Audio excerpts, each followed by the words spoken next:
Hello guys, this is Sukhuda Kotak this side from Be Educare. Welcome to our channel.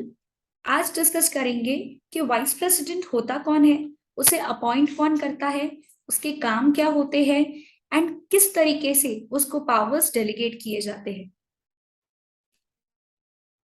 Jagdeep Dhankhar is newly elected Vice President of India. So let us understand कि जगदीप धानकर है कौन और कैसे वो elect हुए as the vice president of India in the year 2022। वो एक NDA alliance candidate थे जो फॉर्मर वेस्ट बंगाल के गवर्नर भी रह चुके हैं। वो जीत गए 16th vice president elections 522 vote से आउट ऑफ 710 वैलिड वोट्स। इनके अगेंस्ट मार्गरेट आल्वा जो है compete कर रहे थे and he was selected as the next vice president of India and became the 14th vice president of India. Jagdeep Dhankhar office में oath लेने वाले हैं 11 अगस्त 22 को, a day after the term of the current vice president M Venkaiah Naidu comes to an end. अगर जगदीप धानकर के previous history के बारे में जाने तो इनका जन्म हुआ था 1951 में किथाना विलेज में, झुंझुनू डिस्ट्रिक्ट राजस्थान में। ही वॉज डिस्क्राइब्ड एज किसान पुत्र, मतलब कि फार्मर का बेटा, by the Bharatiya Janata party. उन्होंने बीजेपी ज्वाइन किया था साल 2008 में and he was appointed as governor of Bengal in 2019। He was the second leader from Rajasthan after Bhairav Singh Shekhawat to get elected as the Vice President of India. Now, let us understand who elects the Vice President of India.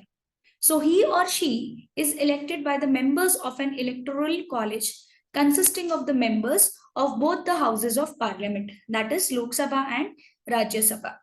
दोनों members included होते हैं, elected as well as the nominated members of parliament, and state legislature के members इसमें include नहीं होते हैं। ये elect किए जाते हैं proportional representation by means of single transferable vote, and voting जो है वो होता है by the use of secret ballot. Qualifications के बारे में अगर बात करें, so there are various qualifications described. First, he should be the citizen of India. Second, he should have completed at least 35 years of age. Third, he should have a qualification to become a member of Rajya Sabha. And he or she should not hold any office for profit. जिसका मतलब होता है कि vice president एक member है legislature के and इसीलिए government accountable होता है उनके काम के लिए।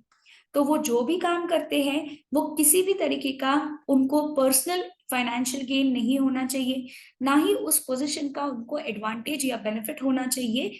एंड ये प्रॉफिट या तो एडवांटेज इममटीरियल होता है, कितने अमाउंट का होता है। जो नॉमिनेशन होता है कैंडिडेट का इलेक्शन के टाइम पे, वो ऑफिस ऑफ वाइस प्रेसिडेंट में दिया जाता है, जहां पे मिनिमम 20 इलेक्टर्स उसको सब्सक्राइब करने चाहिए। साथ ही साथ यहाँ पे 20 मेंबर्स इसमें प्रपोजर्स की तरीके से होंगे, 20 मेंबर्स इसमें सेकेंडर्स की तरीके से होंगे। हर एक कैंडिडेट को सिक्योरिटी डिपॉजिट रखना पड़ेगा रिजर्व बैंक ऑफ इंडिया के पास ऑफ ₹15,000। जो वाइस प्रेसिडेंट होंगे उनकी ओथ एडमिनिस्टर की जाती है बाय द प्रेसिडेंट या कोई और पर्सन जिसको प्रेसिडेंट ने अपॉइंट किया है। एंड वो पर्सन नाइदर कोई हाउस का मेंबर होना चाहिए पार्लियामेंट का, नाइदर वो मेंबर होना चाहिए स्टेट लेजिस्लेचर का। अब वाइस प्रेसिडेंट की टर्म ऑफ ऑफिस कितनी होगी? तो vice president actually holds the term of office for a period of 5 years on the date from which he or she enters upon his office.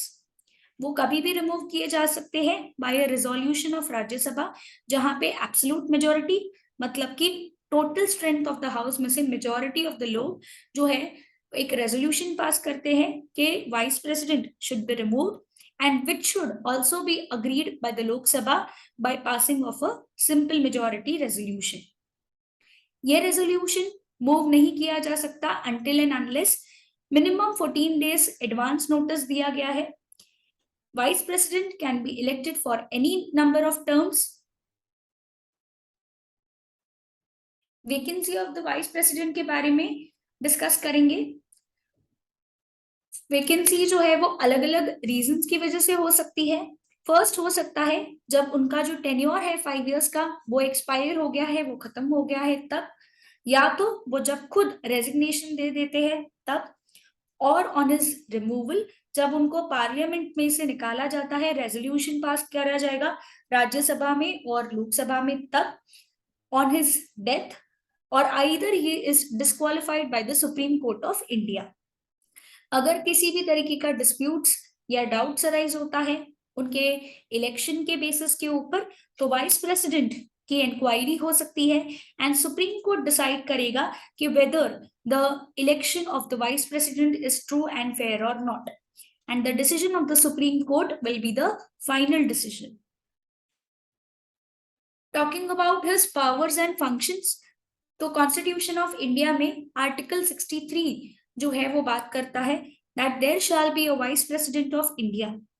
Article 64 में बताया गया है कि vice president एक ex officio chairman होना चाहिए council of states का। In case अगर वैकेंसी अराइज हो जाती है प्रेसिडेंट की पोजीशन पे because of the death, removal or resignation, तो vice president is going to act as a president for a maximum period of 6 months। जब वो प्रेसिडेंट के तरीके से एक्ट करेंगे, vice president will not perform the duties of the office of chairman of the Rajya Sabha. Here are some interesting facts about the vice presidents of India. Total India में 13 vice presidents रह चुके हैं since the inception of the post in the year 1950. First vice president India के थे सर्वपल्ली राधाकृष्ण, जिन्होंने शपथ ली थी राष्ट्रपति भवन में 13 मई 1952 को। Next one is after the death of Zakir Hussain 1969 में वीवी गिरी ने अपने वाइस प्रेसिडेंट की पोजीशन से रिजाइन कर दिया ताकि वो प्रेसिडेंशियल इलेक्शंस में जो है वो इलेक्ट होकर, and he was elected as the next president of India. Out of 13 presidents, 6 of them जो है later on went on to become the president of India. So currently जितने भी presidents appoint हुए हैं, 6 of them have held the position of the vice president. Krishnakant has been the only one to die during his tenure. On 11th August 2017, Venkaiah Naidu ने sworn in किया था as the 13th vice president of India. वो पहले vice president थे जिनका जन्म आजादी के बाद हुआ था। That's it, guys. Stay connected to our channel for more such informative videos. You can download the app from the link which is given in the description box, or you can contact on the number which you can see on your screens for the classroom informations.